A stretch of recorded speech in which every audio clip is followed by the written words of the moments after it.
Vamos lá. Abra comigo a palavra de Deus no livro de Atos, Atos dos Apóstolos, no capítulo 27. Vamos ver a partir do verso 23.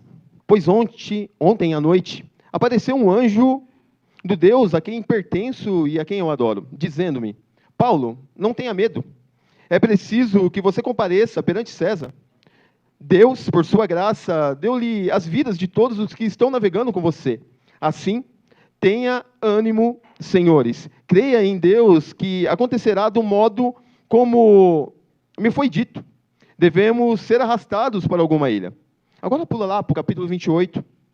Vou fazer uma leitura um pouquinho mais extensa. A partir do verso 1, capítulo 28 de Atos, a partir do verso 1, que diz assim: Uma vez em terra, verificamos que a ilha se chamava Malta. Os bárbaros trataram-nos com singular humanidade, porque acendendo uma fogueira, acolheram-nos a todos por causa da chuva que caía e por causa do frio. Tendo Paulo ajuntando e atirado à fogueira um feixe de gravetos, uma víbora, fugindo do calor, prendeu-se-lhe a mão. Quando os bárbaros viram a víbora pendente na mão dele, disseram uns aos outros: certamente esse homem é assassino, porque salvo do mar a justiça não o deixa viver. Porém, ele sacudiu o réptil no fogo, não sofreu mal nenhum, mas eles esperavam que ele viesse a inchar ou cair morto de repente. Mas depois de muito esperar, vendo que nenhum mal lhe sucedia, mudando de parecer, diziam-se ele um Deus. Perto daquele lugar havia um sítio pertencente a um homem principal da ilha chamado Públio, o qual nos recebeu e hospedou benignamente por 3 dias. Aconteceu achar-se enfermo de disenteria, ardendo em febre, o pai de Públio. Paulo foi visitá-lo e, orando, impôs as mãos e curou à vista deste acontecimento. Os demais enfermos da ilha vieram e foram curados, os quais nos distinguiram com muitas honrarias, e tendo nós de prosseguir viagem, nos puseram a bordo e tudo o que era necessário. Amém. Se puder, curva sua cabeça, feche os seus olhos. Quero fazer uma oração. Deus Todo-Poderoso, ó Pai, eu sei que diante de tudo que nós já ouvimos e vimos essa manhã, o Senhor não só se faz presente, como já falou aos nossos corações. Mas sabemos que o Senhor ainda tem uma porção, e eu te peço, ó Pai, diante de todos que é questão, sei que há a particularidade de cada um, a individualidade de cada um, mas eu sei num Deus Todo-Poderoso, eu conheço um Deus Todo-Poderoso que pode todas as coisas, e mesmo na nossa individualidade, o Senhor pode agora, ó Pai, vir com uma palavra que alcance a todos, e eu tenho fé e convicção disso, e por isso que eu estou aqui. Então, me use, da mesma maneira, prepare o coração de todos para receber essa palavra tão preciosa, Pai. Ó Pai, em nome de Jesus, multiplique agora os 5 pães e 2 peixinhos que eu carrego, porque sim, de mim eu tenho tão pouco, mas diante do pouco que eu tenho, diante do Senhor, ó Pai, Ele pode se multiplicar, alcançar vidas, mudar destinos e propósitos nessa manhã, em nome de Jesus. Amém. Amém.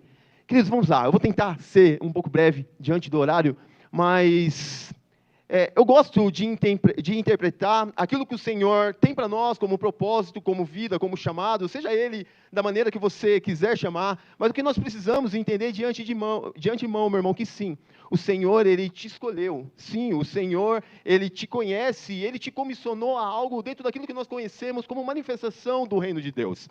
E você não está aqui por acaso, ou você visitante, você não está aqui tão simplesmente que foi convidado para estar, para ver uma apresentação, mas você foi estar aqui porque dentro de um governo, de um Deus Todo-Poderoso, dentro de uma vontade permissiva do Senhor, Ele permitiu que você estivesse aqui. Então eu gosto de olhar e interpretar a vida, ou o meu propósito, ou o meu chamado, ou aquilo que o Senhor me comissionou como caminho. E como todo o caminho, existe a sua origem e o seu destino. Como todo caminho, existe um lugar, assim como quando eu fui sair de casa, é a primeira vez que eu estou aqui, e eu não quero ser mal educado, agradecer pela oportunidade, agradecer pelo carinho, sobretudo o carinho que essa casa, essa igreja tem sobre a vida da minha irmã, tão querida, do meu cunhado, da família dela. Então, obrigado, mas quando eu vi para este lugar, eu não sabia onde era, ou sabia mais ou menos que eu já passei aí na frente algumas vezes, mas eu coloquei o endereço. Então, era a minha origem, a minha casa era a minha origem, e aqui era o meu destino. E eu gosto, meu irmão, de interpretar aquilo que o Senhor nos comissionou a fazer, aquilo que o Senhor nos entregou como chamado, um caminho ao qual o Senhor nos propôs.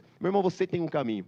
Sabe, a maior enganação que nós podemos ter, ou aquilo que pode nos impedir de manifestar o reino e fazer a vontade do Pai, é achar que esse destino, esse propósito, esse chamado está restrito a algumas pessoas. Afinal, o pastor Rogério, ele é o pastor, então ele foi comissionado a isso. O pastor Cris, ele é um pastor de uma comunidade, então ele foi comissionado a isso. Não, meu irmão. Na verdade, todos nós fomos comissionados. Todos nós fomos chamados para manifestar o reino. A palavra de Deus é bem clara: ide por todo mundo e pregar o evangelho a toda criatura. E essa casa, essa igreja tem feito isso. E você precisa fazer isso na sua individualidade, no seu contexto de vida, no seu dia a dia, na sua rotina. Você precisa manifestar o reino. Então, se nós entendemos que sim, o Senhor nos chamou, o Senhor nos comissionou, que o Senhor espera de nós também, independente do título, do cargo ou daquilo que nós exercemos eclesiasticamente falando dentro de uma casa, o Senhor quer nos usar. O Senhor quer nos usar. E agora nós estamos diante de um homem que dispensa comentários sobre aquilo que ele foi de fato usado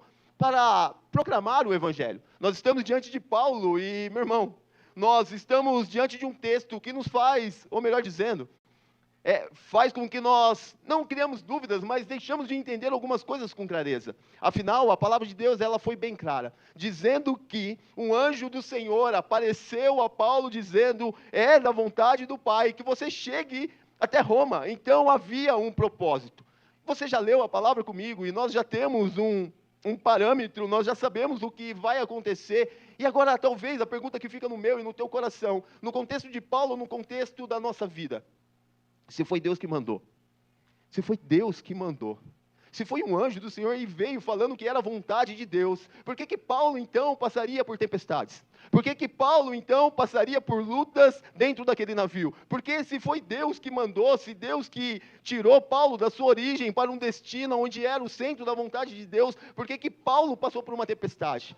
Ah, meu irmão, já foi falado nessa manhã.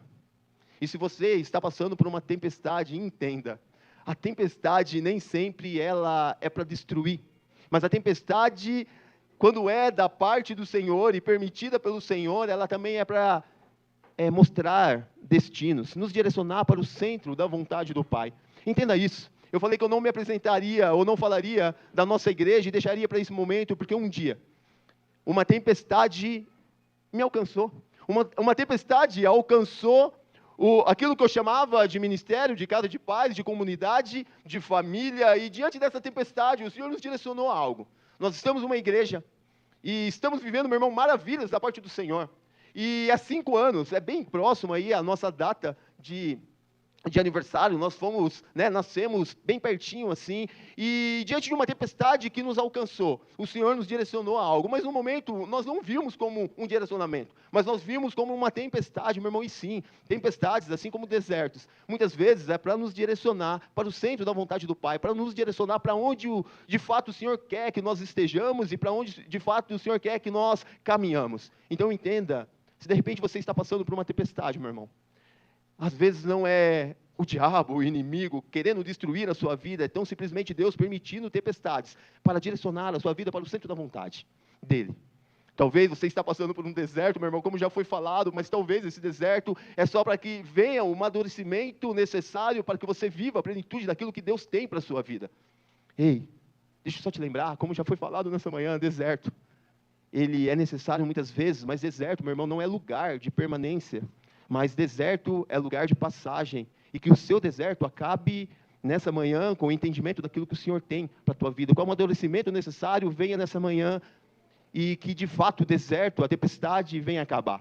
A nossa igreja chama Ancorados em Cristo, para muitos estranho. Nossa, Ancorados em Cristo, nós temos o logo, uma âncora, e meu irmão, e a âncora dentro do navio, ela não é para impedir que o navio passe por tempestades, mas a âncora no navio, ela serve para impedir que o navio seja levado por ela.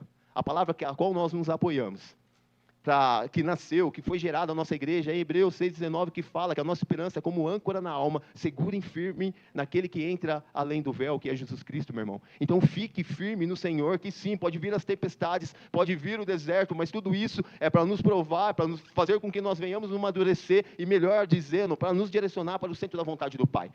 Amém? Agora nós estamos diante de uma palavra, eu quero ser bem rápido. Tem tanta coisa para falar dessa viagem a qual Paulo está fazendo para chegar num destino a qual Deus queria, e não só ele, mas algo acontece. Quando vem a tempestade e acontece um naufrágio, então acontece algo muito interessante, porque eles vão parar numa ilha chamada Malta. Meu irmão, entenda algo. Rapidamente, eu quero caminhar com você. Ele ficou alguns dias naquela ilha. Malta, a ilha a qual a tempestade levou aqueles homens. Malta, uma ilha depois do naufrágio, onde eles foram ser acolhidos. No verso 1 e no verso 2 vai deixar bem claro que Malta é um lugar de acolhimento. Uma vez em terra, verificamos que a ilha se chamava Malta, no verso 1. Os bárbaros trataram com singular humildade, porque acendendo uma fogueira, acolheram-nos a todos por causa da chuva que caía e por causa do frio. Ou seja, a primeira coisa que nós identificamos neste lugar, que Malta é um lugar de acolhimento. Meu irmão, você está num lugar de acolhimento.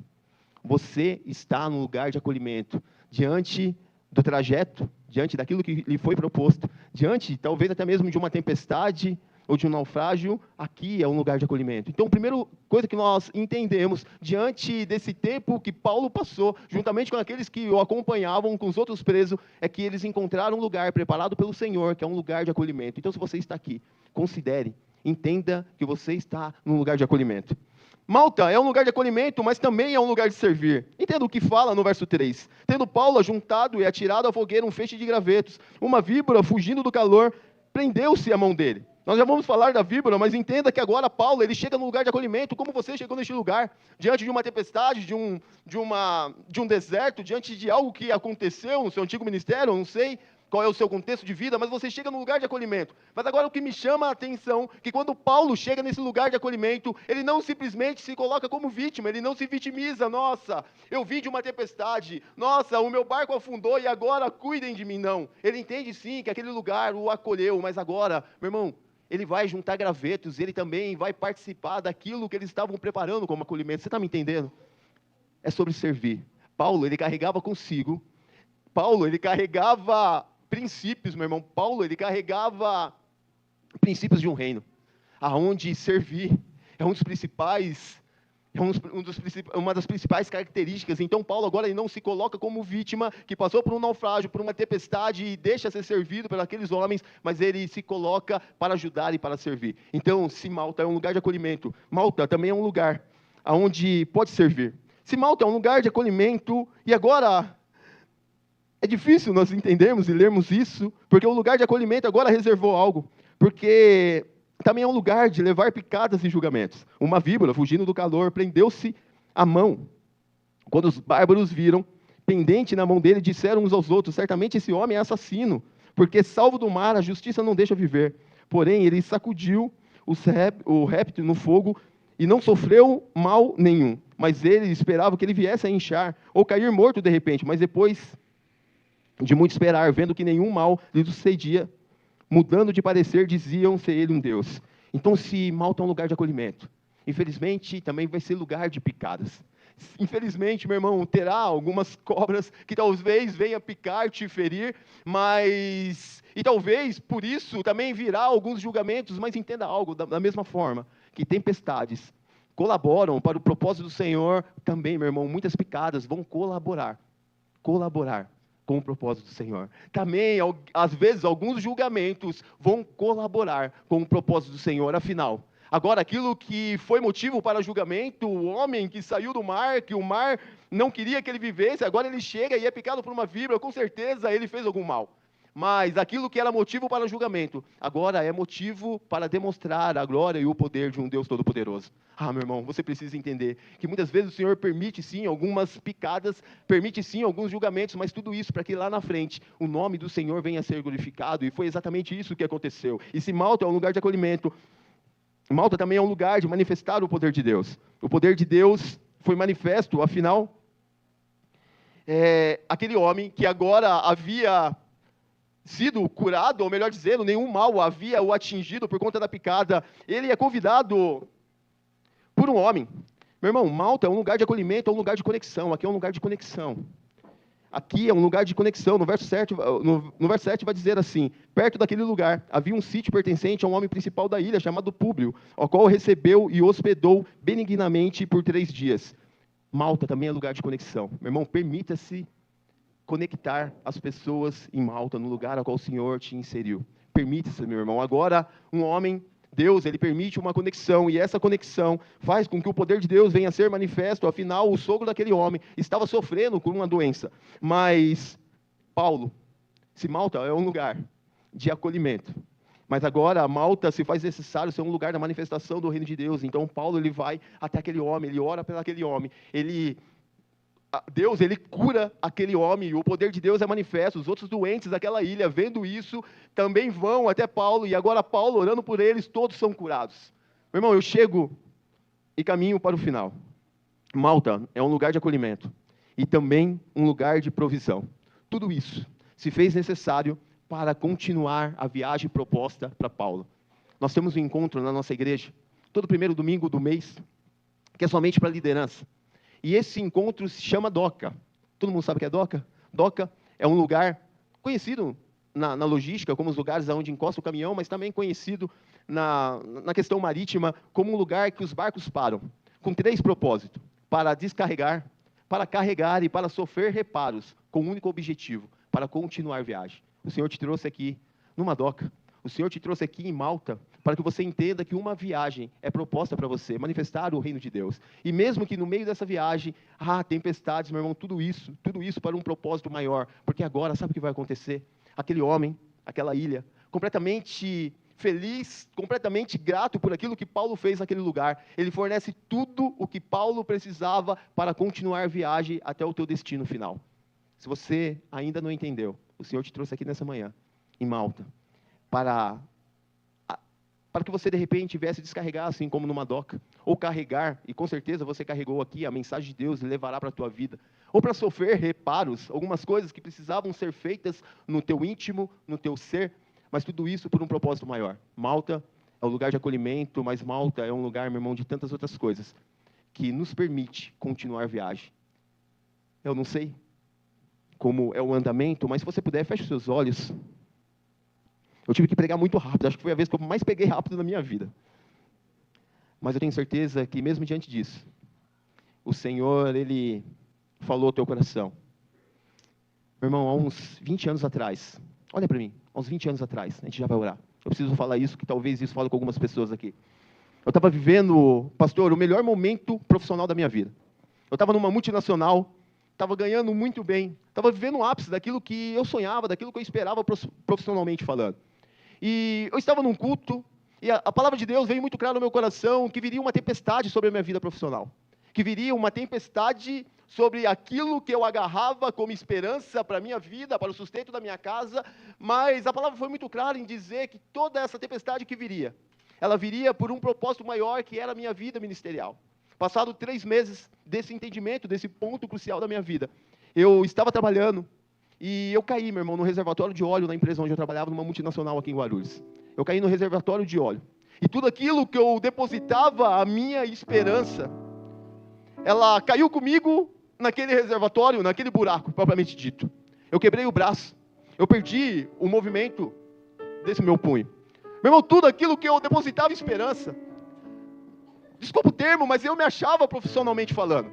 Eu era o cara, onde eu passei, eu fiz sucesso, eu subi degraus, e agora tudo que eu depositava, a minha esperança, ela cai num buraco. Eu quebro o braço, eu perco o movimento, eu perco as oportunidades que estavam muito perto de eu conquistar. Mas aí eu começo a ver o trabalhar de Deus. Então, meu irmão, aquilo que era tempestade, na verdade, aquilo que para mim era o fim, não era o fim, meu irmão. Era só o começo, uma parada em Malta para mim continuar e, de fato, exercer o propósito que o Senhor me comissionou a fazer. E quando isso começou a acontecer, eu comecei a entender, primeiramente, o amor de Deus sobre a minha vida. A graça de Deus sobre a minha vida e sobre a minha casa.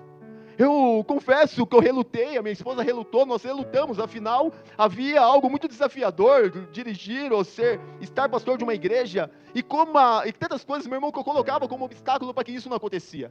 Falava, Senhor, tantas pessoas mais preparadas. Pastor, Senhor, me coloque em outro lugar. Eu sempre fui dos bastidores. Eu sempre fui aquele cara que fazia as coisas de maneira manual e com uma certa excelência, então que eu venha continuar fazendo isso, mas o Senhor não. Quem entende, quem sabe, sou eu, não é você, então só faça o que eu estou te pedindo, mas Senhor, eu não sei falar direito. Senhor, eu tenho a língua presa, vou parecer um Cebolinha pregando para as pessoas. Mas o Senhor, não, mas eu quero te usar da maneira que você é. Amém, o teu dom, o teu talento que eu te dei.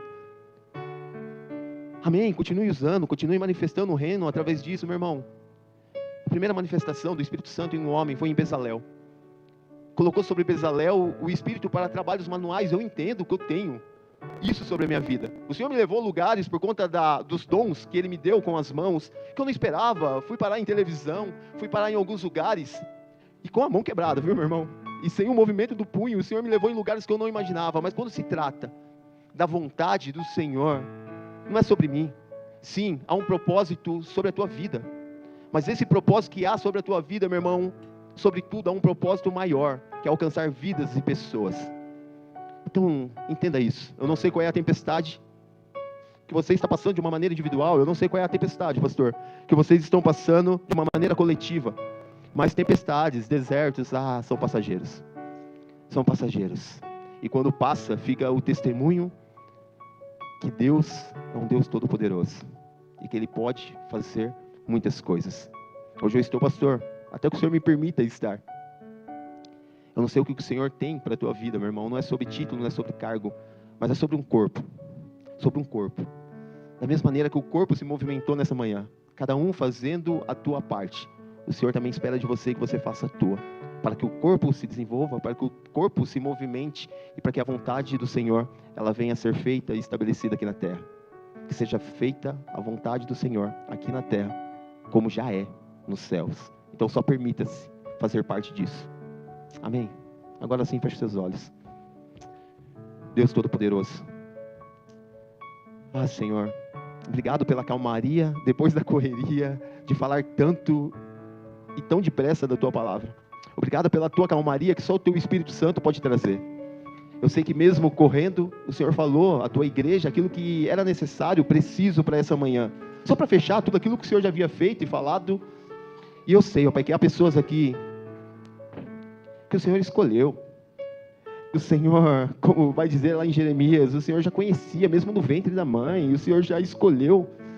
Eu sei, Senhor, eu sei que tem pessoas aqui passando por tempestades, que elas não estão entendendo, mas elas precisam sair daqui com uma certeza, que em meio à tempestade, no caminho, há Malta, que é lugar de acolhimento, que é lugar de servir, que é lugar, sim, de picadas e até mesmo de julgamentos, mas tudo isso para um propósito, porque no final de tudo isso, o Teu nome será manifesto. Então, obrigado, Jesus. Obrigado pelo Teu amor que nos alcançou, pela Tua graça que nos alcançou, Senhor. Eu te agradeço por essa casa, que acolheu a minha irmã de uma maneira tão linda, que acolheu a família da minha irmã, Senhor, e como eu sou grato por isso.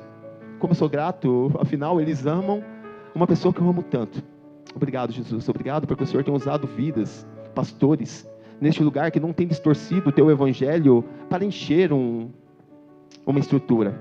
Mas o Senhor tem movido pessoas neste lugar para povoar os céus. Então, obrigado, ó Pai, por esse a qual o Senhor tem usado neste lugar, neste tempo e nessa geração. Obrigado, Jesus. Amém. Digno dessa canção, só Tu és, Senhor. Digno